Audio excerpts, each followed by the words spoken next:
అసలు ఈ పెరుగన్నం ఎంత టేస్టీగా ఉందంటే బయట ఇంత ఎండలు కొడుతుంటే ఇంకా చల్లగా ఇలా పెరుగన్నం తింటే ఎంత బాగుంటుందో కదా.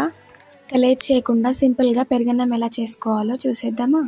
ఇక్కడ నేను రైస్ని ఆల్రెడీ వండేసాను అనమాట.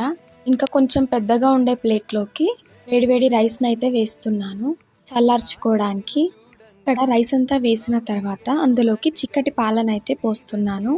పాలు 1 కప్ పోస్తే పెరుగు 2 కప్స్ తీసుకోవాలన్నమాట. 1:2 రేషియో. ఇక్కడ నేను పోపును చాలా సింపుల్గా రెడీ చేస్తున్నాను. ఆయిల్ హీట్ ఎక్కగానే జీలకర్ర, పచ్చిమిరపకాయలు, ఎండుమిరపకాయలు, పల్లీలు, ఉప్పు అంతే. ఇంతలోపు అన్నం అయితే చల్లారిపోయింది. పెరుగన్నం టేస్టీగా రావాలంటే గడ్డ పెరుగును తీసుకుంటే చాలా టేస్టీగా వస్తుంది. నేనైతే ఇంట్లో తోడేసిన గడ్డ పెరుగుని ఈ రెసిపీకి యూస్ చేస్తున్నాను. పెరుగు వేసుకొని మంచిగా మిక్స్ చేసుకొని ఇంకా మనం రెడీ చేసుకున్న పోపును కూడా పెరుగన్నంలో వేసి మంచిగా మిక్స్ చేసుకోవాలి. సాల్ట్ సరిపోయిందా ఒకసారి చెక్ చేసుకొని సాల్ట్ వేసుకొని మిక్స్ చేసుకొని సర్వ్ చేసుకొని తినేయడమే. నిజంగా ఈ పెరుగన్నం ఎంత టేస్టీగా ఉందో అంత సింపుల్గా ఈ రెసిపీ అయిపోయింది. ఈ సింపుల్ రెసిపీ నచ్చితే లైక్ చేయండి.